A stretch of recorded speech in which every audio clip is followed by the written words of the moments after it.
पिछली क्लास में हम लोगों ने डेवलपमेंटल साइकोलॉजी की थ्योरीज पार्ट करना शुरू करा था, जिसके अंदर हम लोगों ने पियाजे की कॉग्निटिव थ्योरी के बारे में बातचीत करी थी, साथ ही साथ में फिजिकल डेवलपमेंट वाले पार्ट की बातचीत करी थी। और अब हम आगे बढ़ रहे हैं सोशियो कल्चरल पार्ट, जो कि बेसिकली तो एक कॉग्निटिव थ्योरी है, लेकिन वो कॉग्निटिव थ्योरी के एस्पेक्ट्स को देखते हुए वो एक सोशियो कल्चरल थ्योरी बन जाती है, जो कि लेव वाइगोट्स्की ने दी होती है। उसके बाद में हम लोग लैंग्वेज डेवलपमेंट की बातचीत करेंगे और फिर आगे और थ्योरीज को कवर करेंगे। तो सभी लोग ज्वाइन इन कर जाइए।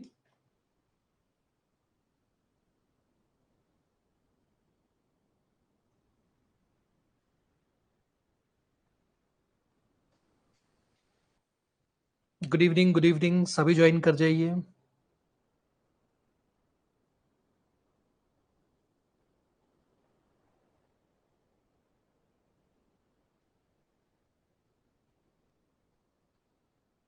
ओके, तो स्टार्ट करते हैं।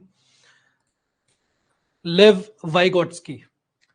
लेव वाइगोट्स्की जो हैं वो एक रशियन साइकोलॉजिस्ट हैं, जो अगर हम समय के हिसाब से देखें तो बहुत लंबा नहीं जिए, लेकिन उनका काम आज तक जिंदा है।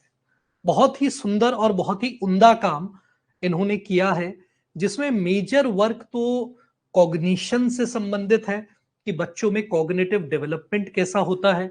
तो इनकी जो थ्योरी का आइडियाज के डेवलपमेंट का टाइम था, वो लगभग वही टाइम था जो कि पियाजे की थ्योरी का टाइम था।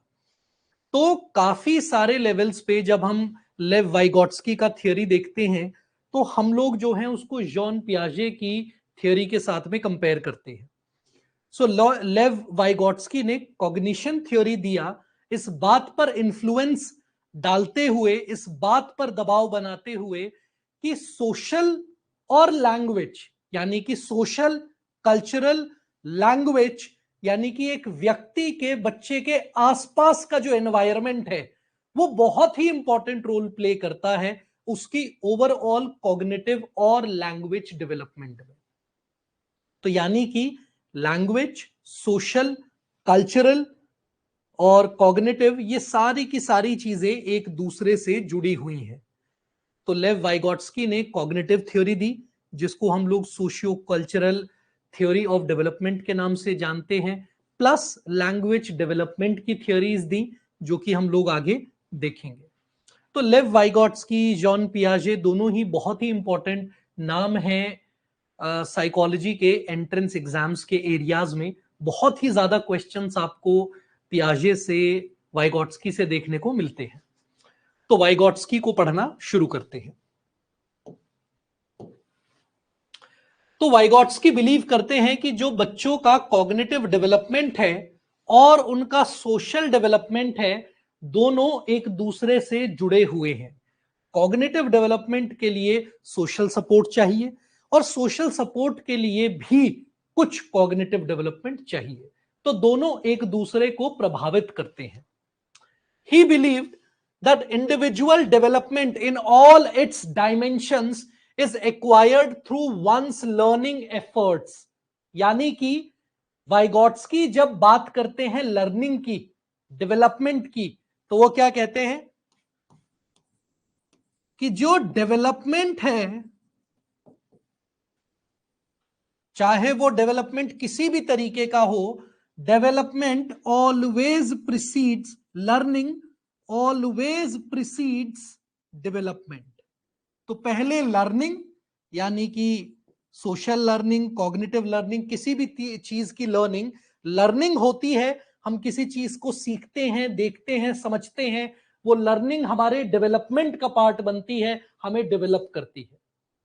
तो लैंग्वेज, सोशल, कल्चरल एस्पेक्ट्स हमारे डेवलपमेंट को इन्फ्लुएंस करते हैं, क्योंकि वो हमारी लर्निंग को इन्फ्लुएंस करते हैं।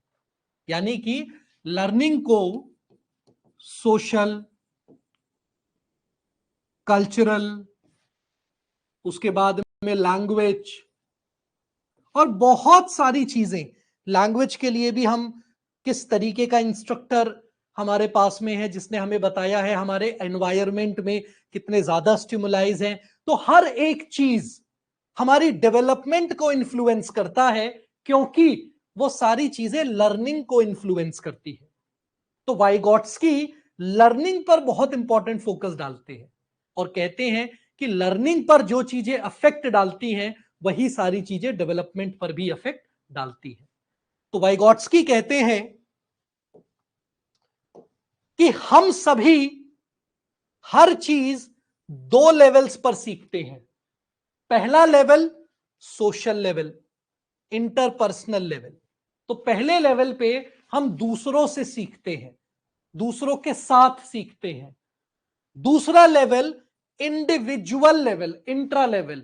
फिर जो भी चीज हमने दूसरों के साथ सीखी, दूसरों से सीखी, वो चीज को हम अपने लेवल पे रिफ्लेक्ट करते हैं। जैसे कि हम लोग काफी बार टीचिंग में एक बहुत ही बेसिक स्ट्रक्चर देखते हैं कि हम लोग पहले तो रोट लेवल पे लर्न करते हैं, फिर उसके बाद में उनकी मीनिंगफुल रिलेशनशिप्स बनाते हैं, और मीनिंगफुल रिलेशनशिप्स बनाने के बाद हम उस पर रिफ्लेक्ट करते हैं। तो जब भी हम लोग लर्निंग करते हैं तो लर्निंग शुरू तो रोट से होती है, चीजों को देखकर, याद कर कर, रट कर, बोल कर। फिर उसके मीनिंग से हम जुड़ते हैं, और तीसरे पॉइंट पे हम उस पर रिफ्लेक्ट करते हैं कि हमारी पर्सनल लाइफ में हमारी लर्निंग का वो कैसे पार्ट हो सकता है, ताकि जो भी चीज हम याद कर रहे हैं वो जीवन भर हमारे जीवन का हमारा हिस्सा बन जाए। सेम वही बात को थोड़े अलग तरीके से वाइगॉट्स्की कह रहे हैं। वाइगॉट्स्की क्या कहते हैं कि पहले दूसरों से मिलकर हम सीखते हैं, उसके बाद हमारा इंट्रापर्सनल लेवल उसे हमारा बनाता है। जैसे हमारी आवाज, मैं मन में कैलकुलेशन कर रहा हूं, हमारी इनर वॉइस, इनर स्पीच। तो इनर स्पीच का डेवलपमेंट भी सोशल पे, देन पर्सनल लेवल पे। तो पहले दूसरों से बोल बोल के सीखा, फिर उसको धीमे धीमे बोला, फिर उसको मन में बोलना शुरू करा, और फिर वो प्राइवेट स्पीच से हमारी पर्सनल इनर स्पीच, हमारे अंदर की आवाज बनी। तो वाइगॉट्स्की का पूरा फोकस लर्निंग पर जाता है, और उन्होंने क्या कहा, लर्निंग दो लेवल पे घटती है, चाहे किसी भी तरीके की लर्निंग हो। वो दो लेवल क्या है? पहला लेवल सोशल या इंटरपर्सनल लेवल, और दूसरा पर्सनल या फिर इंट्रापर्सनल लेवल। तो ये दोनों लेवल पे लर्निंग। आप वाइगॉट्स्की की थ्योरी आगे आगे देखोगे तो आपको ऐसा लगेगा कि जैसे आप लोग टीचिंग एप्टीट्यूड पार्ट पढ़ रहे हो, जैसे आप टीचिंग की चीजें जान रहे हो, टीचिंग को कैसे इफेक्टिव कर सकते हैं, लर्निंग को कैसे इफेक्टिव कर सकते हैं। क्योंकि वाइगॉट्स्की एक बहुत ही इंफ्लुएंशियल व्यक्ति रहे हैं टीचिंग एरिया में। आज भी कई देशों में ऐसे स्कूल्स और सिस्टम्स चलते हैं जो कि वाइगॉट्स्की की थ्योरी पर बेस्ड है, जो बताते हैं कि टीचिंग कैसे इफेक्टिव हो सकती है, लर्निंग कैसे एनहांस करी जा सकती है।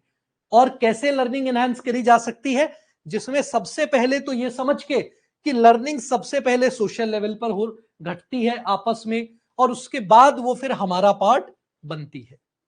तो यानी कि बच्चों का जो डेवलपमेंट है वो डिपेंड करता है उन चीजों पर जो समाज हमें देता है, जो सोसाइटी हमें देती है। तो समाज जितनी मजबूत चीज देगा, हमारा डेवलपमेंट उतना ही स्ट्रांग होगा। तो वाइगॉट्स्की की थ्योरी जो है वो है कॉग्निटिव डेवलपमेंट की, लेकिन कॉग्निशन जो है, जो डेवलपमेंट है उसका, वो डिपेंड करता है लर्निंग पर। और लर्निंग जो है वो सोशियो कल्चरल एस्पेक्ट से इन्फ्लुएंस्ड होती है। इसीलिए सोशल फैक्टर्स और लैंग्वेज दोनों का बहुत बड़ा इंपैक्ट है कॉग्निशन पर, एज पर वाइगॉट्स्की। तो फिर दूसरी चीज क्या कहते हैं? वाइगॉट्स्की कहते हैं zone of proximal development, ZPD। तो वाइगॉट्स्की कहते हैं कि जब भी हम सीखते हैं तो हम दो लेवल्स पर चीजें सीखते हैं, एक सोशल लेवल पर, एक इंटरपर्सनल लेवल पर। दूसरी चीज वाइगॉट्स्की क्या कहते हैं कि हम लोग जब खुद सीखते हैं, मान लो ये मैंने चीजें खुद सीखी, तो ये लोअर लिमिट है। जितना मुझे आता था, मेरी क्षमता थी, मैंने वो सीख लिया। लेकिन एक और लेवल है इससे ऊपर, ये है हायर लिमिट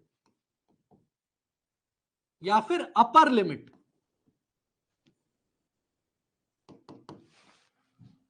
तो क्या कहते हैं वाइगॉट्स्की कि जब हम खुद से चीजें सीखते हैं, इंडिपेंडेंटली चीजें सीखते हैं, तब हम कुछ ही चीजें सीख सकते हैं, कुछ ही चीजें जान सकते हैं। जो हकीकत में हमारे पोटेंशियल को बढ़ाता है, उसके लिए हमें समाज चाहिए, लोग चाहिए, क्योंकि लोग हमारी लर्निंग को एनहांस करते हैं। तो हम अपनी लर्निंग से, अपने खुद के इंडिपेंडेंट एक्सपीरियंस से केवल इस लेवल तक जा सकते हैं, पर यह हमारी कैपेबिलिटीज का एक लोअर लेवल है।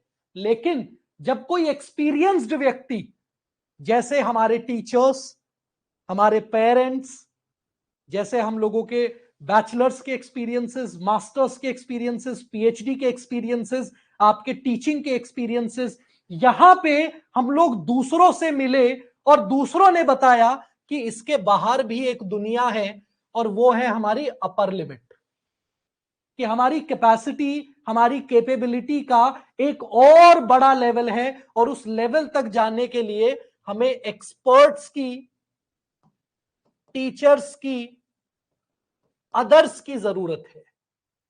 कोई ऐसा व्यक्ति जो हमसे बेहतर उस चीज को जानता है और हमें सिखा सकता है। तो यानी कि ये जो डिफरेंस है अपर और लोअर लिमिट का, इसको कहते हैं ये zone of proximal development. Zone of proximal development. जैसे इस इमेज में आप देख सकते हैं, वो चीजें जो आप खुद से कर सकते हैं याद, खुद से सीख सकते हैं, खुद से डेवलप कर सकते हैं, वो है ये ब्लू पार्ट। इस ब्लू पार्ट के बाहर एक और लेवल है, और केवल ये लेवल, ये वाला इतना, ये पूरा एरिया, ये पार्ट, ये आपका कहलाता है जोन ऑफ प्रॉक्सिमल डेवलपमेंट। कि दूसरे के साथ से, दूसरे की प्रॉक्सिमिटी से, दूसरों के एक्सपर्टीज से, दूसरों की मेंटरशिप से हम लोग जो हैं वो अपने इस सर्कल से बाहर आके इस लिमिट तक पहुंच सकते हैं। तो वाइगॉट्स्की क्या कॉन्सेप्ट देते हैं? Zone of proximal difference. तो प्रॉक्सिमल डिफरेंस जो है वो बेसिकली रेंज ऑफ टास्क्स हैं that are too difficult to master alone। तो जो टास्क हमारी कैपेबिलिटीज को अपर लिमिट तक ले जाते हैं, उनको अकेले मास्टर करना पॉसिबल नहीं है। उसको मास्टर करने के लिए हमें गाइडेंस चाहिए, सपोर्ट चाहिए, असिस्टेंस चाहिए फ्रॉम अदर्स। और जब हमें वो असिस्टेंस मिल जाती है, तो हम लोग उस लोअर लिमिट से अपर लिमिट की तरफ चले जाते हैं। तो जोन ऑफ प्रॉक्सिमल डेवलपमेंट जो है वो एक इंटरेस्टिंग कॉन्सेप्ट है, जिसमें आपके वाइगॉट्स्की जो हैं वो इस बात पर फोकस करते हैं कि हमें सामाजिक सहायता चाहिए ताकि हम अपनी एबिलिटीज को बढ़ा सकें, पीक पर ले जा सके। फिर दूसरा स्टेप आता है स्कैफोल्डिंग। स्कैफोल्डिंग का मतलब होता है लेवल ऑफ सपोर्ट को बदलना। अब क्या पता चला हमें कि ये हम लोगों की लोअर लिमिट है, ये हम लोगों की अपर लिमिट है, यहां हम हैं। अब मैं अपनी लर्निंग से इस पॉइंट तक मैक्सिमम जा सकता हूं, और इस पॉइंट से और ऊपर जाने के लिए यहां तक मुझे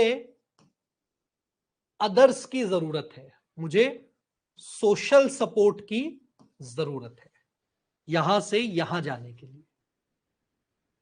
तो ये जो गैप है जहां पर मैं ग्रो कर सकता हूं दूसरों की मदद से, ये तो हमारा जोन ऑफ प्रॉक्सिमल डेवलपमेंट हो गया। लेकिन यहां से इस पॉइंट ए से इस पॉइंट बी के बीच में कई चीजें हैं, कई स्टेप्स हैं, काफी लंबी जर्नी है।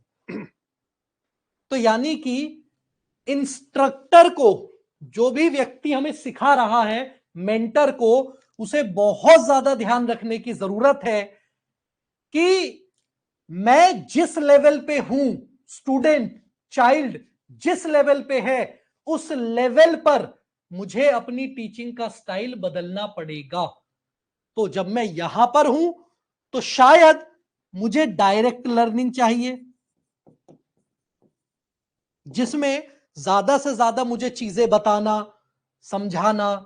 फिर धीरे धीरे डायरेक्ट लर्निंग से हैंड होल्डिंग हो सकती है, थोड़ा थोड़ा काम मैं खुद करूं, थोड़ा थोड़ा काम मुझे बताया जाए, उस पर फीडबैक दिया जाए।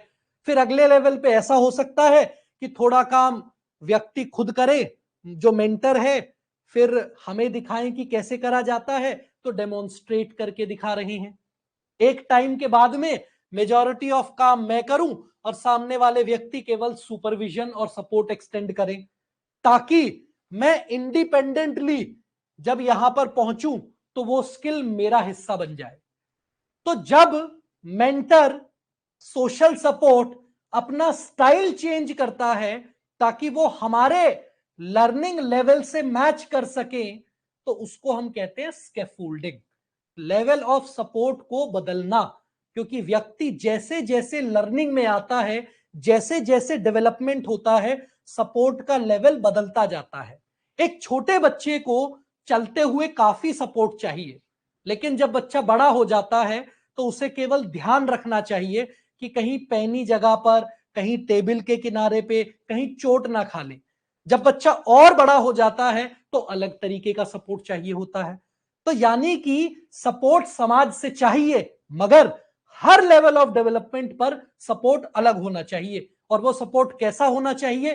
वो सपोर्ट बच्चे की लर्निंग के लेवल के हिसाब से होना चाहिए। तो स्कैफोल्डिंग मतलब कि जहां पर हम लोग बच्चे को ए लेवल से लोअर लेवल से अपर लेवल पर ले जाना है, तो उस पे जाने के लिए जो भी मेंटर है, जो भी टीचर है, जो भी सोशल सपोर्टर है, वो अलग अलग लेवल पर अलग अलग तरीके की सपोर्ट दे। तो स्कैफोल्डिंग जो है वो तरीके बताता है जिससे हम कॉन्स्टेंटली मैप करें कि हम किस लेवल पर पहुंच गए हैं और किस लेवल पर किस तरीके का सपोर्ट चाहिए, जो कि एक एक्सपर्ट व्यक्ति बहुत अच्छे से कर सकता है। काफी सारे टूल्स होते हैं स्कैफोल्डिंग के लिए, जैसे भाषा। लैंग्वेज अपने आप में एक बहुत बड़ा टूल है। किस भाषा में बातचीत की जा रही है, किस तरीके से की जा रही है, ये कॉन्स्टेंटली हम लोगों के लर्निंग आउटकम को इन्फ्लुएंस करता है। काउंटिंग के मेथड से करा जा रहा है, निमोनिक से किया जा रहा है, इक्वेशंस बना के लर्निंग की जा रही है। हर चीज स्कैफोल्डिंग को मीडिएट करती है। ये ज्यादातर शब्द चीजें इसलिए क्योंकि वाइगोट्स्की का ज्यादातर इन्फ्लुएंस टीचिंग स्ट्रैटेजीज पे रहा है। तो बच्चे को पढ़ाते हुए भाषा का इस्तेमाल, किस लेवल पर बच्चा है, क्या और सपोर्टिंग चीजें चाहिए जिससे लर्निंग मीनिंगफुल हो सके, जिससे लर्निंग व्यक्ति के जीवन का पार्ट बन सके, रिफ्लेक्टिव हो सके। तो ये सारी की सारी चीजें जो हैं वो स्कैफोल्डिंग को सपोर्ट एक्सटेंड करती है। तो शुरुआती समय में डायरेक्ट इंस्ट्रक्शन हो सकता है, किसी पॉइंट पे रेसिप्रोकल टीचिंग हो सकती है, करके दिखाए, बच्चा खुद करे, फिर उस पर फीडबैक डिस्कशन हो सकता है। अगली चीज मीडिएशन। वाइगोट्स्की का बहुत बड़ा फोकस रहा है मीडिएशन पर। ऐसी चीजें जो बच्चे के साथ में एक्सचेंज को मीडिएट करती हैं, तो उन सारी चीजों को हम लोग, प्रोसेस को मीडिएशन और चीजों को मीडिएटर्स कहते हैं। जैसे भाषा, ये जो टूल्स हैं ये मीडिएटर्स हैं।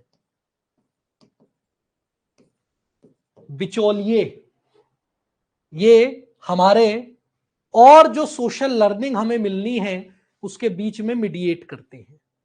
तो ये मीडिएटर जितने इफेक्टिव होंगे, जितने एडवांस्ड होंगे, लर्निंग का आउटकम भी उतना इफेक्टिव होगा।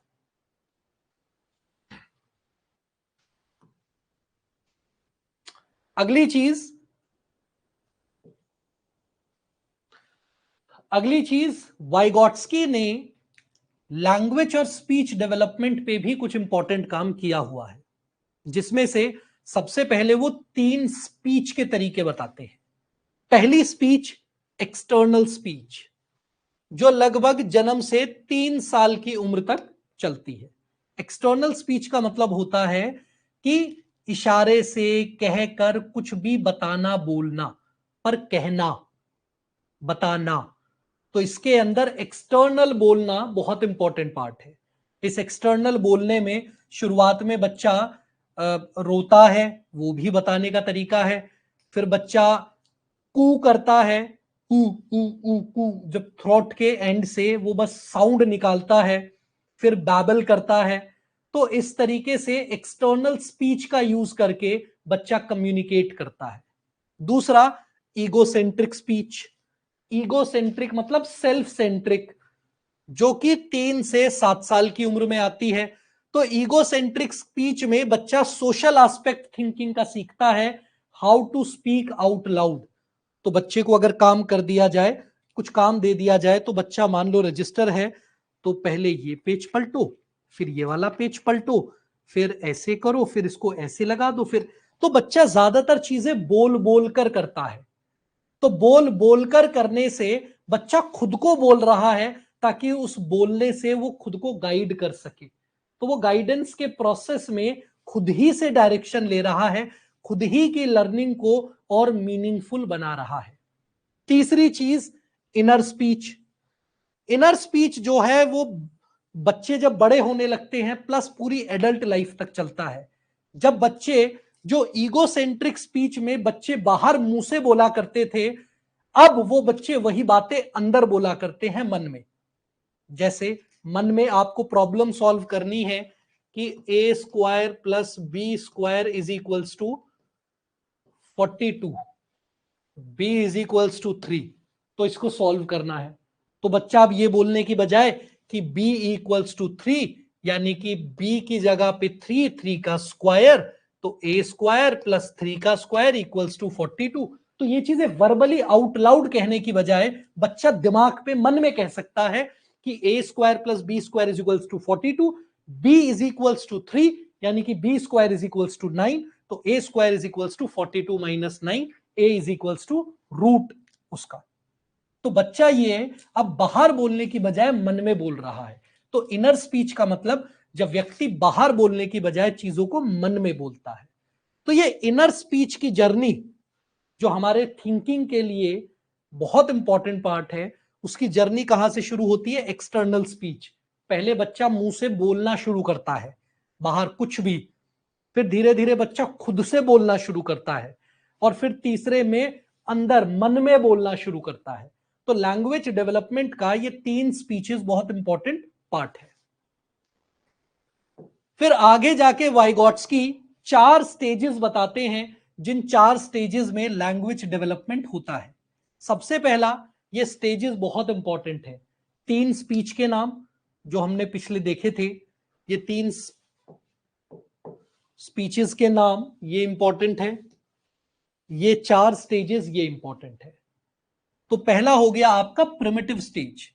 तो प्रिमिटिव स्टेज पहली स्टेज है। दूसरी होगी नाइव स्टेज, तीसरी होगी एक्सटर्नल स्टेज, चौथी हो गई in growth, inner, in growth, external बाहर। ठीक है, नाइव मतलब नया, नौसिखिया, अभी धीरे धीरे प्रयास कर रहा है। प्रिमिटिव मतलब बहुत ही बेसिक लेवल की। तो जो फर्स्ट स्टेज है वाइगॉट्स्की के लैंग्वेज डेवलपमेंट की, उसमें बच्चा कू, गागा, बैबल करना सीखता है। तो कूइंग और बैबलिंग प्रिमिटिव स्टेज का पार्ट होता है। इसमें बच्चे के पास कोई वर्बल थॉट अंदर नहीं चलता। वर्बल थॉट मतलब जिसमें बच्चा शब्दों का इस्तेमाल करके सोच रहा है। इसमें बस रैंडमली चीजें शब्द बच्चा कह रहा होता है। तो इसका मतलब यह नहीं है कि वर्बल थॉट एग्जिस्ट नहीं करता। इसका मतलब है कि बच्चा अभी भाषा को इतने स्ट्रॉन्ग लेवल पे डेवलप नहीं कर पाया है कि वो शब्दों के मीनिंग रिलेशनशिप्स बना पाए। तो यहां पर कोई भी वर्बल थॉट बच्चे का नहीं होता है। दूसरा, नाइव स्टेज। नाइव स्टेज में अब बच्चा शब्दों का इस्तेमाल कर रहा है, मगर वो शब्द बिखरे हुए हैं, टूटे हुए हैं, अपने आप में उनका कोई मीनिंग, कोई सिंटेक्स नहीं है। तो ऐसे में बच्चा बोलना तो शुरू कर देता है, पर बच्चा कम सिंगल शब्दों में, आधे शब्दों में बोलना शुरू करता है, डॉगी।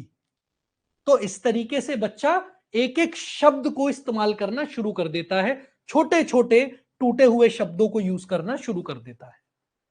तो धीरे धीरे बच्चा नाइव में शब्दों को एक शब्द से धीरे धीरे 2 शब्द, 3 शब्द पर टूटे बिखरे। फिर एक्सटर्नल स्टेज में बच्चा जो है वो ऑब्जेक्ट्स का इस्तेमाल करने लग जाता है। एक्सटर्नल स्टेज में ऑब्जेक्ट्स जैसे कि फिंगर, मुझे वो चाहिए, वो चीज, टॉय, ये। तो बच्चा जो है बातचीत करने के लिए सेंस बना पा रहा है चीजों का, और वो सेंस को कम्युनिकेट कर रहा है या तो फिंगर्स से, टॉयज से, या फिर शब्दों को किसी और तरीके से कह के, पर नाइव से बेहतर। तो बच्चा जो है वो शब्दों को कह रहा है, मगर अभी ना तो प्रॉपर ग्रामर है, ना प्रॉपर स्ट्रक्चर है, पर फिर भी बेहतर तरीके से कह पाता है। अब बच्चा शब्दों को 1 या 2 से ज्यादा शब्दों में कह पाता है। तो यहां पर वर्बलाइजेशन थॉट की शुरू हो जाती है, मुझे वो चाहिए, वो। तो वर्बलाइजेशन थॉट की शुरू हो जाती है, थॉट में शब्दों का इस्तेमाल आना शुरू हो जाता है, वो, ये, ऐसे, वैसे। तो सारी की सारी चीजें अब आने लगी है दिमाग में, बच्चे का दिमाग अब इस तरह से डेवलप कर रहा है। फिर आता है in growth stage. In growth का मतलब है कि अब बच्चा जो है वो इनर स्पीच पे आ रहा है। तो यानी कि पहली स्टेज पे क्या हुआ, प्रिमिटिव स्टेज पे बच्चा जो है वो सीधे रोकर, कू करके, बैबल करके वो अपनी बातें कह रहा है। अभी तक कोई भी वर्बल थॉट नहीं हुआ। दूसरा, नाइव स्टेज, बच्चा एक आधा शब्द बोलना शुरू कर जाता है। एक्सटर्नल स्टेज पे बच्चा वर्बल थॉट्स बनाने लगता है, क्लैरिटी आ जाती है उसको कि क्या चाहिए, क्या नहीं चाहिए। 2 से ज्यादा शब्दों से, pillow here now, dog bad, that dog bad. तो यानी कि बच्चा जो है वो एक्सटर्नल स्टेज पे थोड़ा बेहतर परफॉर्म करने लगता है, चीजों को समझने लगता है, दिमाग में चीजें बनाने लगता है। ऐसे में राइमिंग एक इंपॉर्टेंट डिवाइस होता है दिमाग में शब्दों को, रिलेशनशिप्स को बेहतर करने के लिए। और इसमें ईगोसेंट्रिक स्पीच डेवलप होती है। ईगोसेंट्रिक मतलब जिसमें बच्चा जो है बोल बोल कर चीजें करने लगता है। तो बोल बोल के चीजें बच्चा एक्सटर्नल स्टेज पे शुरू कर देता है। फिर आता है इन ग्रोथ स्टेज, जिसमें बच्चा इनर स्पीच शुरू कर देता है। इनर स्पीच, तो बच्चा धीरे धीरे इफेक्टिवली बातचीत करने लगता है। पहले मुंह से तेज तेज बोलता था खुद को, अब उन्हीं बातों को धीरे धीरे एक एक स्टेप में धीमे धीमे करके अपने मन के अंदर बोलना शुरू कर देता है। तो इसमें बच्चा जो स्टेज शुरू करता है उसमें सबसे पहले प्रिमिटिव, सबसे लास्ट में इन ग्रोथ यानी कि इनर। ये 2 चीजें ध्यान रखो, बीच में स्टेज भूल जाओ तो ये पता होना चाहिए, primitive, naive, external, in growth. Primitive मतलब सबसे बेस लेवल का, लो लेवल का। उसके बाद में सबसे लास्ट वाला इन ग्रोथ, इनर स्पीच, बच्चा खुद से बात करने लगा है। वाइगॉट्स्की ने, क्योंकि टीचिंग पर मैंने बताया था काफी इंपॉर्टेंट काम किया है, तो कुछ टीचिंग की स्ट्रैटेजीज, जैसे बच्चे का ZPD एसेस करना चाहिए, जोन ऑफ प्रॉक्सिमल डेवलपमेंट, बच्चा किस लेवल पे है, और मास्टर जो है, एक्सपर्ट जो है, फैकल्टी जो है, टीचर जो है, वो किस लेवल पे है, और बच्चे का गोल क्या है। तो गोल अगर बच्चे का कुछ सीखना है XYZ चीज, तो XYZ चीज में अभी बच्चा कहां पे है, कहां उसको ले जाना है, ये दोनों चीज से ZPD कि कितना उसका गैप है और उस गैप में कैसे कैसे सपोर्ट एक्सटेंड करना है, स्कैफोल्डिंग इंपॉर्टेंट रखना है। दूसरा, ZPD को टीचिंग में इस्तेमाल करना शुरू कर दो। बच्चों से बात करी जाए, पूछी जाए, ऑब्जर्व किया जाए बच्चे को कि बच्चे को कितना आ गया, कितना नहीं आया। तो ये जानने के लिए अगर मान लो हम जिस स्ट्रैटेजी से पढ़ा रहे हैं, बच्चे को उस स्ट्रैटेजी से नहीं समझ में आ रहा, पहुंचना हमें यहां पे है, बच्चा यहां पे है, हमने स्ट्रैटेजी लगाई, बच्चा यहां से यहां आ गया पर यहां नहीं पहुंचा, तो हम फिर एसेस करें अपनी स्ट्रैटेजी, बच्चे से पूछें क्या समझ नहीं आ रहा, क्या चैलेंज आ रहा है, किस और तरीके से आपको बताया जा सकता है। तो बच्चे से इंटरैक्ट करना, बात करना, ये जानना कि वो एग्जैक्टली किस लेवल पे है, स्कैफोल्ड करना, अपग्रेड करना, चेंज करना इंस्ट्रक्शनल मेथड को, ये सारी की सारी चीजें इंपॉर्टेंट है। अगली चीज, ज्यादा स्किल्ड पियर्स को यूज करा जाए टीचर्स के तौर पे। तो बच्चे के खुद के साथी, खुद के दोस्त बहुत इंपॉर्टेंट लर्निंग मेंबर्स, टीचर्स बन के उसके साथ में निकल के आ सकते हैं। तो बच्चे को एक ऐसा एनवायरनमेंट देना जहां पे उसके बच्चे और सपोर्टिव बच्चे जिन्होंने स्किल सीख ली है, वो किस तरीके से एक और एड बन सकते हैं बच्चे की लर्निंग में। दूसरा, जो इंस्ट्रक्शन है उसको एक मीनिंगफुल कॉन्टेक्स्ट दिया जाए। मीनिंगफुल कॉन्टेक्स्ट मतलब अगर मैथ्स पढ़ाई जा रही है तो क्या मैथ्स को सिर्फ बोर्ड पर सॉल्व करके पढ़ाया जा सकता है? अगर कंप्यूटर्स पढ़ाई जा रही हैं तो क्या कंप्यूटर को सिर्फ बोर्ड पर पढ़ाकर पढ़ाया जा सकता है? तो क्या सही जगह, स्पेस, टाइम, मेथड रहेगा जिससे हम लर्निंग मैक्सिमम कर सके, मोर मीनिंगफुल कर सके, ताकि बच्चा उसको अपनी लाइफ में इम्बाइब कर सके, इस्तेमाल कर सके। तो जब भी हम वाइगॉट्स्की की बात करते हैं तो हम वाइगॉट्स्की को पियाजे से कंपेयर करते हैं, तो पियाजे के थॉट से कंपेयर करते हैं। तो आइए देखते हैं, वाइगॉट्स्की का सोशल कल्चरल कॉन्टेक्स्ट जो है वो काफी स्ट्रांग था। पियाजे ने भी इंपॉर्टेंस दी है मगर हल्की फुल्की। दूसरा, इनका सोशल कंस्ट्रक्टिविस्ट विचारधारा थी और इनकी भी सोशल कंस्ट्रक्टिविस्ट विचारधारा थी कि कॉग्निशन के लिए बच्चे के personal experiences important role play करते हैं, ये पियाजे मानते थे। पर वाइगॉट्स्की इसको एक लेवल एडवांस ले गए। उन्होंने कहा कि सोशल कंस्ट्रक्टिविज्म यानी कि बच्चा अपने सोशल सपोर्ट से चीजें सीखता है, अपने कल्चर से चीजें सीखता है, अपने एनवायरमेंट से चीजें सीखता है। स्टेजेस कोई जनरल स्टेजेस इस तरीके की नहीं है, कॉन्सेप्ट है जोन ऑफ प्रॉक्सिमल डेवलपमेंट का, जिसके अंदर स्कैफोल्डिंग है, लैंग्वेज डेवलपमेंट के कॉन्सेप्ट्स हैं, और पियाजे के में प्रॉपर 4 स्टेजेस हैं जो आज हम लोगों ने देखी थी। उसके बाद में लैंग्वेज का बहुत इंपॉर्टेंट रोल है वाइगॉट्स्की की थ्योरी में, क्योंकि लैंग्वेज जो है वो बहुत इंपॉर्टेंट सपोर्ट प्रोवाइड करता है लर्निंग को, और लर्निंग जो है वो डेवलपमेंट को प्रिसीड करती है। तो डेवलपमेंट के लिए लर्निंग, लर्निंग के लिए लैंग्वेज, तो इसीलिए लैंग्वेज डेवलपमेंट को काफी स्ट्रांगली इन्फ्लुएंस करता है। पियाजे जो है वो लैंग्वेज को सपोर्ट देते हैं पर उतना नहीं, ठीक ठीक। एजुकेशन पे काफी स्ट्रांग व्यूज हैं कि एजुकेशन जो है वो एक सेंट्रल रोल प्ले करता है बच्चे के लिए, तो एजुकेशन को इंप्रूव करा जाना चाहिए, स्ट्रैटेजीज लगाई जानी चाहिए ताकि बच्चे का डेवलपमेंट एडवांस हो सके। वहां पे पियाजे जो हैं वो एजुकेशन पर कोई खास सपोर्ट नहीं देते हैं। तो यहां पर टीचर बहुत इंपॉर्टेंट फैसिलिटेटर है, बहुत इंपॉर्टेंट व्यक्ति है जो डेवलपमेंट के प्रोसेस को बढ़ा सकता है, घटा सकता है, जल्दी कर सकता है, धीमा कर सकता है, जबकि पियाजे इस चीज को इतना स्ट्रांगली नहीं देखते। तो फैसिलिटेटर, गाइड के तौर पे जरूर देखते हैं मगर इतना इफेक्टिव और इतना क्लोज रोल नहीं जितना वाइगॉट्स्की देखते हैं। तो अब आ जाते हैं हम लोग लैंग्वेज डेवलपमेंट पे। तो लैंग्वेज बातचीत का एक तरीका है जिसमें हम बोलकर, लिखकर, इशारों से एक दूसरे से बातचीत करते हैं। अब जब भी हम लैंग्वेज की बात करते हैं तो लैंग्वेज की कुछ खासियत होती है, जिसमें से सबसे पहली खासियत यह होती है कि भाषा जो है वो एक सिस्टम से आती है। तो हर सिस्टम सभी लोग अपना सकें उसके लिए एक स्ट्रक्चर दिया जाता है भाषा को। तो किस भाषा के अंदर क्या स्ट्रक्चर यूज होगा, ये लैंग्वेज टू लैंग्वेज वेरी करता है। हर लैंग्वेज का स्ट्रक्चर अपना अलग होता है, मगर हर लैंग्वेज का एक स्ट्रक्चर होता है। इसीलिए लैंग्वेज एक्वायर्ड होती है, लैंग्वेज सीखी जा सकती है अगर हम उसके स्ट्रक्चर को समझ ले, पकड़ ले। तो सभी लैंग्वेजेस में कुछ चीजें कॉमन होती हैं, जैसे इनफाइनाइट जनरेटिविटी। ऐसा नहीं है कि आप लिमिटेड शब्द, लिमिटेड सेंटेंसेस ही बना सकते हैं, आप infinite number of meaningful sentences बना सकते हैं। आप पर, इंटरैक्शन पर, इस पर डिपेंड करता है कि सेंटेंस किस तरीके से कैसे फॉर्म होंगे, कितने मीनिंगफुल निकल के आते हैं। लेकिन infinite meaningful conversations, infinite meaningful interactions करे जा सकते हैं।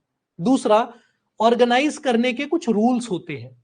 किन्हीं भी दो चीजों को जोड़कर हम मीनिंग नहीं दे सकते, हम उसको भाषा का हिस्सा नहीं कह सकते। हाँ, वो शब्द हो सकते हैं अपने आप में, लेकिन भाषा जो है वो बहुत ही ऑर्गेनाइज्ड है।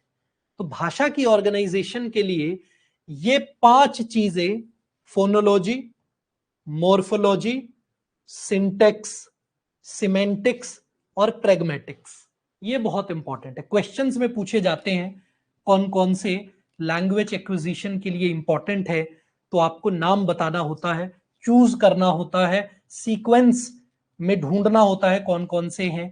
तो बहुत इंपॉर्टेंट चीज है, आपको पता होनी चाहिए। अभी जो हमने वाइगॉट्स्की की थ्योरी के अंदर हम लोगों ने लैंग्वेज डेवलपमेंट की स्टेजेस देखी थी, 3 स्पीचेस देखी थी, वो भी इंपॉर्टेंट है, वो भी हमें ध्यान होना चाहिए।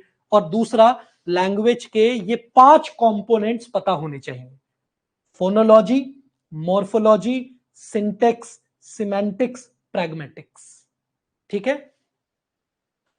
तो फोनोलॉजी जो है, फोन पे हम बात करते हैं, साउंड, ये साउंड की बात करता है। मॉर्फोलॉजी, एम, मीनिंग की बात करता है। सिंटेक्स, एस, स्ट्रक्चर की बात करते हैं। सिमेंटिक्स, मीनिंग की बात करते हैं। प्रेगमेटिक्स, प्रैक्टिकलिटी की बात करती है, सिचुएशन में कैसे भाषा को इस्तेमाल करा जाना चाहिए, ये उसकी बात करते हैं। तो ये 5 एलिमेंट्स बहुत इंपॉर्टेंट है लैंग्वेज के लिए। तो फोनोलॉजी जो है वो लैंग्वेज का साउंड सिस्टम है। जैसे मैं फोन बोल रहा हूं तो फो से बोल रहा हूं फोन, मैं जोन से नहीं बोल रहा फोन। कुछ और शब्द के लिए अलग आवाज आएगी, इन शब्दों के लिए अलग आवाज आएगी। तो आवाज एक बहुत इंपॉर्टेंट टूल है भाषा का। तो आवाज का जो सबसे बेसिक साउंड सिस्टम होता है उसको हम फोनीम बोलते हैं। तो फोनीम जो है वो बेसिक यूनिट होती है साउंड की किसी भी भाषा में। यह आपका स्मॉलेस्ट यूनिट है जो कि कुछ मीनिंग प्रोवाइड करता है साउंड में, कुछ मीनिंग कि हां भाई कोई आवाज हुई है। जैसे लेटर पी,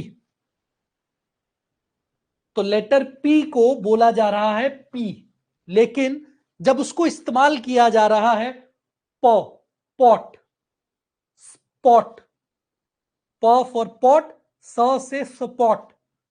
तो ये जो प का मीनिंग है, पी का मीनिंग है पॉट, स्पॉट, पी। तो ये जो पी का मीनिंग है, ये पी की आवाज है। तो पी जो है वो एक मीनिंगफुल आवाज है जिसको शब्दों में डालकर कई आवाजों या कई शब्दों की आवाजों से शब्द बनता है, शब्द की आवाज बनती है।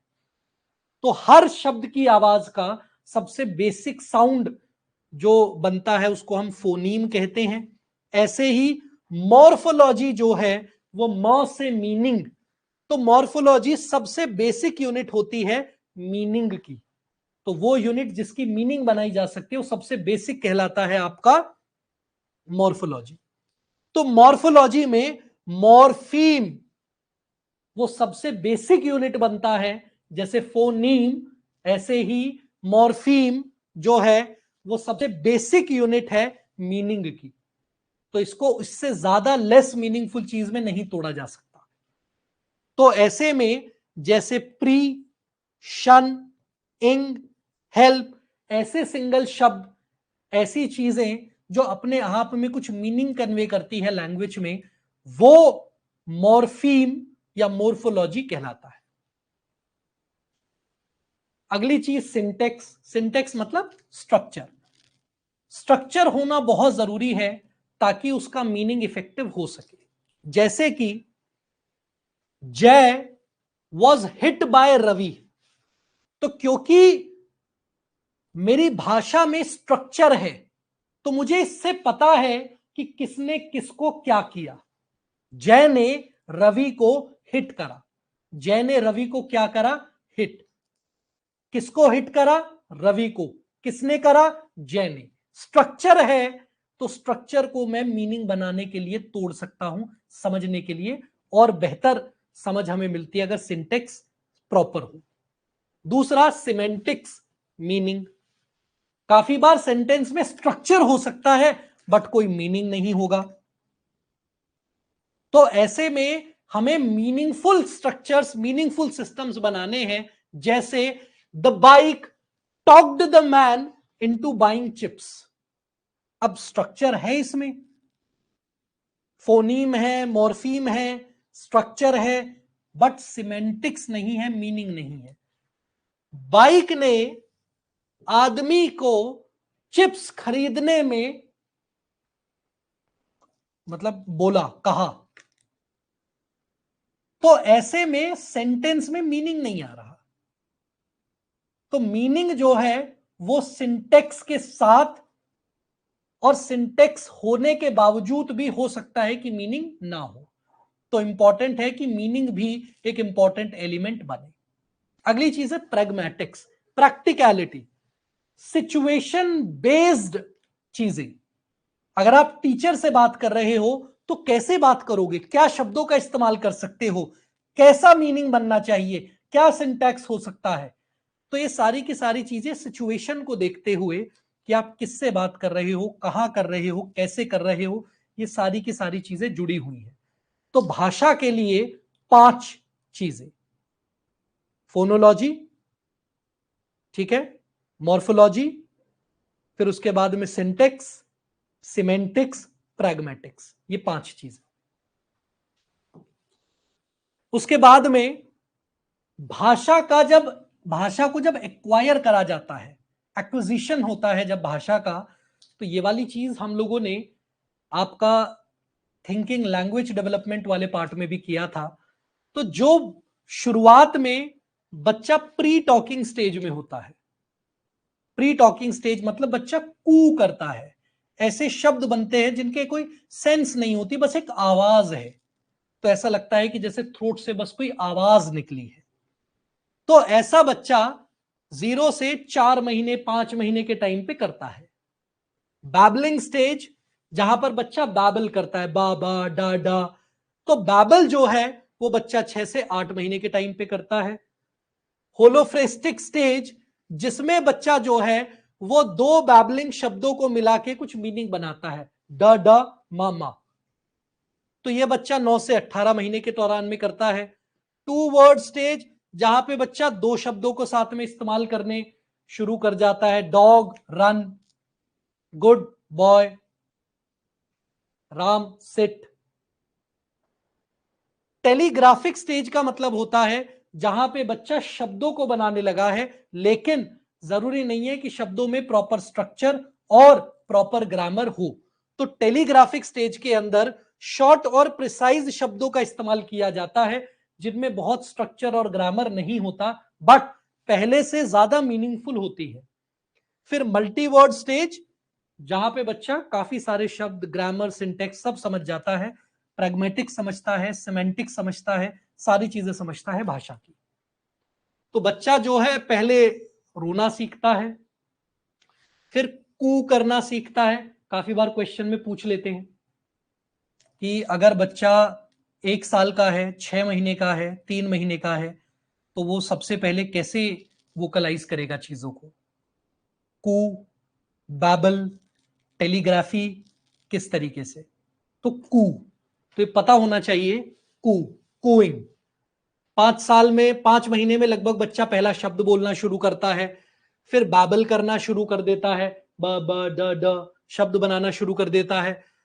फिर उसके बाद में बच्चा जो है वो यूनिवर्सल लिंग्विस्ट से लैंग्वेज स्पेसिफिक लिसनर बन जाता है। विचारक हैं जो कहते हैं कि बच्चा पहले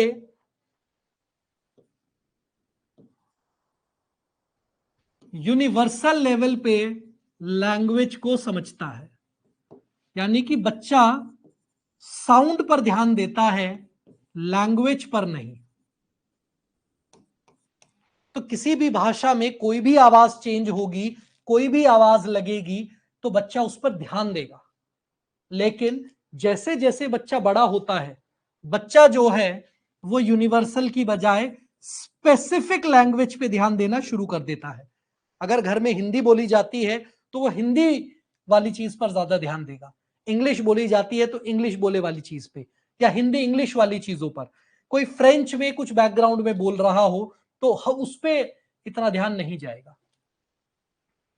उसके बाद में बच्चा धीरे धीरे जेस्चर्स बनाना शुरू करता है, पॉइंट करना शुरू करता है, पहला शब्द प्रॉपर 13 महीने में बोलना शुरू कर देता है, वोकैबुलरी आना शुरू हो जाती है 18 महीने में, और उसके बाद में बच्चा 2 शब्द, टेलीग्राफी, मल्टीवर्ड स्टेज, ये सब सीख जाता है।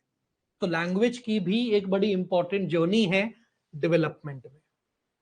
अब आ जाते हैं क्वेश्चंस पर, क्योंकि हम लोगों ने इंपॉर्टेंट पार्ट अपना कवर कर लिया है लैंग्वेज डेवलपमेंट और वाइगॉट्स्की की थ्योरी का। तो आइए देखते हैं किस तरीके के क्वेश्चंस हम लोगों को देखने को मिलते हैं डेवलपमेंटल साइकोलॉजी में लैंग्वेज और सोशल कल्चरल थ्योरी पे। तो पहला जो आपका पैराग्राफ है, ये रिसेंटली आपके जून 2023 के पेपर में आया था कि लेव वाइगॉट्स्की developed a theory of cognitive development. He explained that experienced adults help children with innate basic capabilities to attain more complex and higher order cognitive abilities. हमने बात करी थी लोअर लिमिट से अपर लिमिट की तरफ की। To describe and assess this potential, he proposed the notion of ZPD. Based on Vygotskian thinking, an instructional process was developed in which the more knowledgeable partner adjusts the amount and type of support he offers to fit the child's learning needs over the course of interaction. According to Vygotsky, psychological tools, signs facilitate and direct the thinking process. अब इस पर questions आएंगे। पहला question, वाइगॉट्स्की की इस theory को क्या कहते हैं? बहुत ही सिंपल, क्या कहते हैं? सभी लोग आंसर करें, सभी लोग आंसर करें, क्या कहते हैं? हम कहते हैं socio cultural theory of cognitive development, या फिर socio cultural theory of development. बिल्कुल बिल्कुल सही। आगे बढ़ते हैं। ZPD स्टैंड्स फॉर, ये सिंपल क्वेश्चन है, थोड़ा जल्दी जल्दी देखेंगे। ZPD स्टैंड्स फॉर, बताइए। ZPD stands for,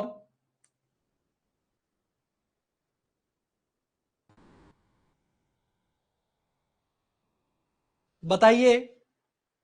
zone of proximal development. आगे, the instructional process in which the more knowledgeable partner adjusts the amount and type of support he offers to fit the child's learning needs is called. तो 20th का बताइए क्या answer होगा? वो process जिसमें expert, teacher, mentor level support के adjust करता है ताकि व्यक्ति की नीड्स को मैच किया जा सके, उसको हम क्या कहते हैं? स्कैफोल्डिंग। आगे बढ़ते हैं। ZPD is defined by Vygotsky as, ये आप सभी आंसर करें। ZPD is defined by Vygotsky as, सभी लोग आंसर करें, सही आंसर बताएं क्या होगा?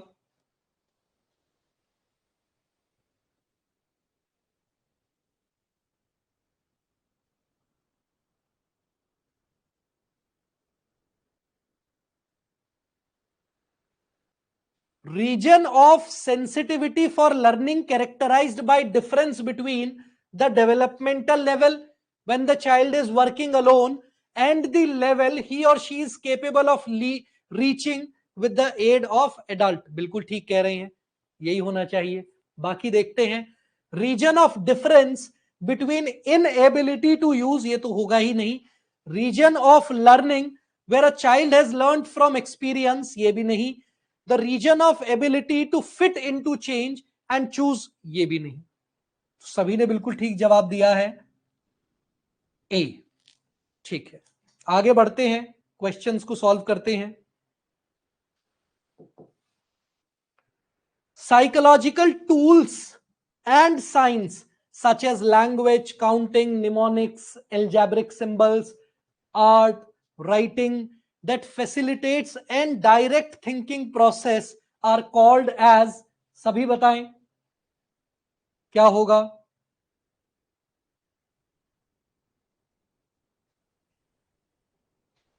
सभी लोग बताएं क्या आंसर होगा.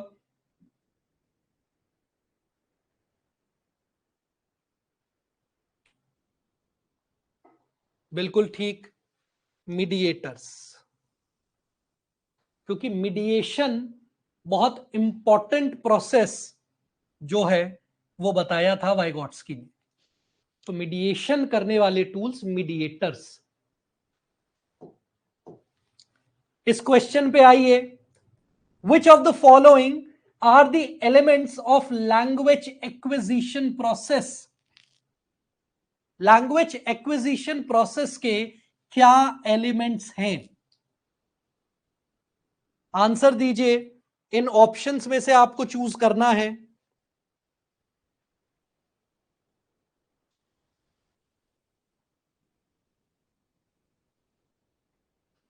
बताइए.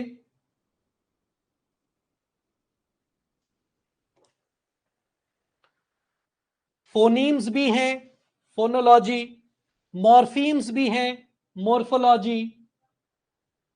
सिंटेक्स भी है, यानी कि स्ट्रक्चर. प्रेगमैटिक्स भी है, यानी कि प्रैक्टिकलिटी. चारों हैं. मगर समस्या क्या है पेपर में, दिसंबर 2019 का ऑप्शन केवल 3 दे रखे हैं, तीनों में चूज करना है. तो अब हमें बेस्ट चॉइस लेनी है. जब 4 हैं, 3 दे रखे हैं, तो बेस्ट चॉइस लेनी है. किसको हम हटा सकते हैं. ऑप्शंस देखते हैं. ए सी डी. ए सी डी मीनिंग बहुत इंपॉर्टेंट चीज है. मीनिंग, साउंड, स्ट्रक्चर और सिचुएशन.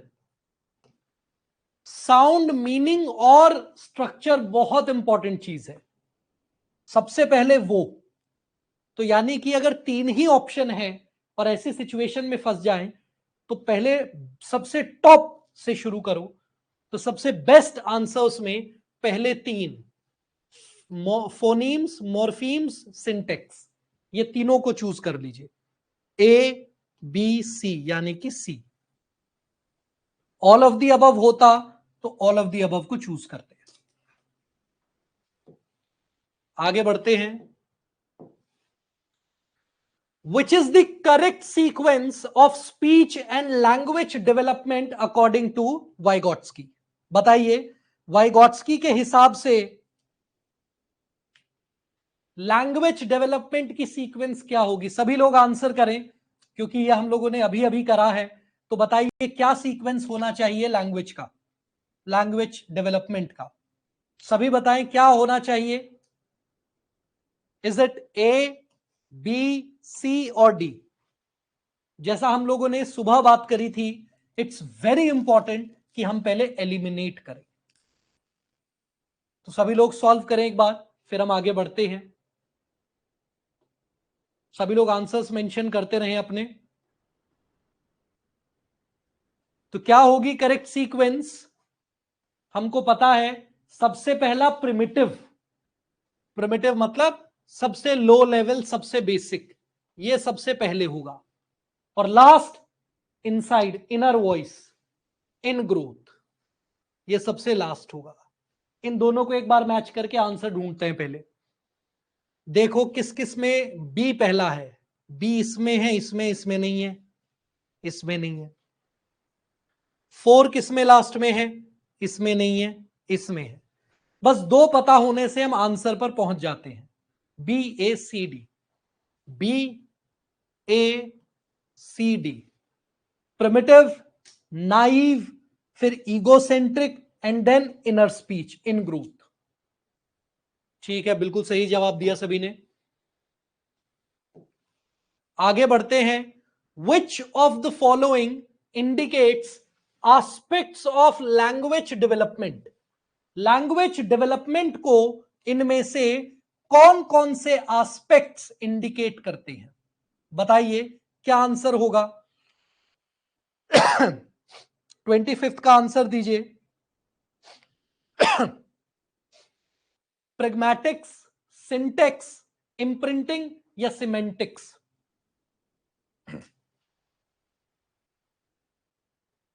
प्रेग्मेटिक्स मतलब सिचुएशन, प्रैक्टिकलिटी, सिंटेक्स मतलब स्ट्रक्चर, सिमेंटिक्स मतलब मीनिंग। ये सब लैंग्वेज डेवलपमेंट से संबंधित हैं। और इम्प्रिंटिंग क्या है, हम लोगों ने पढ़ा था शुरुआत में, प्री नेटल डेवलपमेंट में हम लोगों ने इम्प्रिंटिंग पढ़ा था। याद करिए इम्प्रिंटिंग क्या होता है, जिसमें एक पेरेंट के जीन्स जो हैं वो साइलेंट हो जाते हैं और दूसरे के सामने आ जाते हैं, उसको हम जेनेटिक इम्प्रिंटिंग कहते हैं। इम्प्रिंटिंग, इम्प्रिंट होना जीन्स का। तो प्रेग्मेटिक्स, सिंटेक्स और semantics, A C D, A B D, sorry A B D, A B D, C answer. आगे बढ़ते हैं। Which of the following is true about a phoneme? Phoneme मतलब sound, आवाज, phone. तो बताइए इनमें से क्या ट्रू है फोनीम के बारे में। तो फोनीम के बारे में क्या ट्रू है देखते हैं। It refers to the disrupted language of a patient with aphasia. Every language has its own set of phonemes. A phoneme is a category of speech sounds. It is the smallest unit of language that carries meaning. और हम जब भी question को approach करते हैं, हम किस तरह से अप्रोच करते हैं, उन चीजों से जिनका हमें पता है और फिर एलिमिनेट करने की तरफ। तो हम क्या करेंगे, सबसे पहले को देखते हैं। ये एफेजिया से तो कोई संबंध नहीं है इसका, फोनीम का, तो ए तो बिल्कुल नहीं होगा। तो जिस जिस ऑप्शन में ए है उसे हटाते हैं पहले, तो एक ही में है, बहुत अच्छा। Language has its own set of feel phonemes. हर भाषा की अपनी आवाज होती है, शब्दों की आवाज होती है, बिल्कुल सही बात है, ट्रू है। तो जिसमें बी है वो सही होगा। बी में भी है, सी में भी है, डी हटा दो। C, phoneme is a category of speech sounds. Of course, phoneme मतलब स्मॉलेस्ट यूनिट ऑफ साउंड जो मीनिंग बनाता है। तो फोनीम साउंड की है, सी भी सही है, सी इसमें है, इसमें नहीं है। डी देखते हैं। स्मॉलेस्ट यूनिट ऑफ लैंग्वेज जो मीनिंग के कैरी करते हैं वो मॉर्फीम होते हैं, ना कि फोनीम। ठीक है, तो सी आंसर हो गया। ओके, और इसके साथ में हमारे क्वेश्चंस कंप्लीट होते हैं। ठीक है, तो ये आपके काफी सारे, ये मार्च का नहीं है, जून का है, ये इसमें करेक्शन होने की जरूरत है। ये जो लास्ट के आपने देखे थे, ये तो मार्च वाले हैं, ये मार्च का है, ये जून वाला है, जून 2023 का लास्ट वाला। ठीक है, so thank you so much everyone and will be connecting again tomorrow, और फिर हम अगले टॉपिक को आगे बढ़ाते हैं। ठीक है, so thank you so much. और कोई भी क्वेरी, कुछ भी क्वेश्चन है तो प्लीज पूछिए, अभी हम लोग वेट कर रहे हैं। तो आपकी जो भी क्वेरीज है काइंडली उसको चैट बॉक्स में डालिए।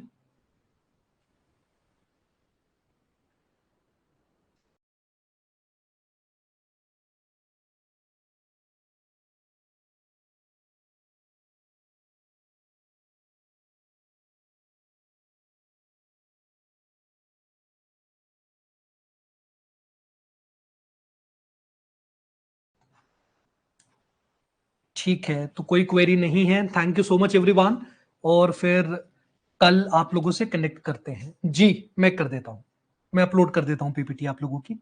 Thank you.